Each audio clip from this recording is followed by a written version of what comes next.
Hey, recently I was listening to a video with the rapper Mos Def, and he was talking about all the horrible things happening in the world, the different injustices. And he said, if you are someone that's feeling heartbroken about these things, it's a good thing because it means that your heart is working.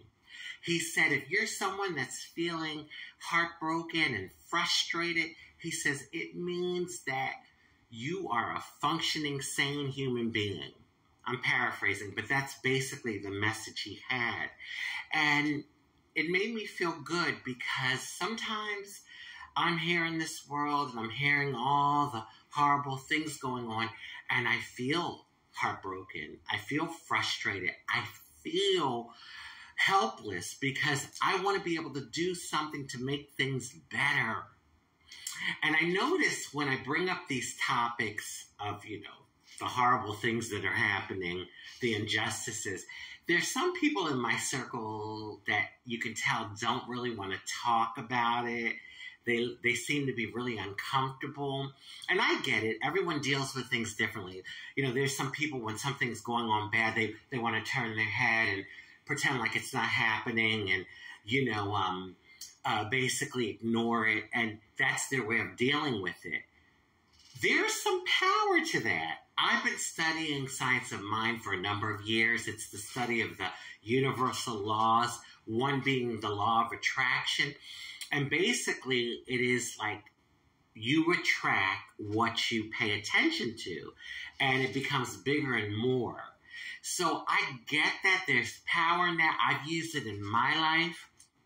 I have attracted some things that I've really desired because of me using the law of attraction from an empowered position, because it works regardless. It works whether you use it or not.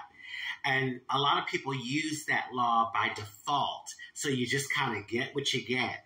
But when you realize that what you focus on, you attract and you make bigger and make more of, then you can use the law in a, I would say like an empowering way.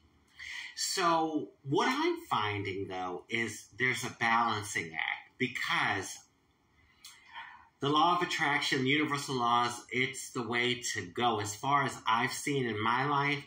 However, I still want to be engaged in the good fight against injustice, discrimination, against the oppressors.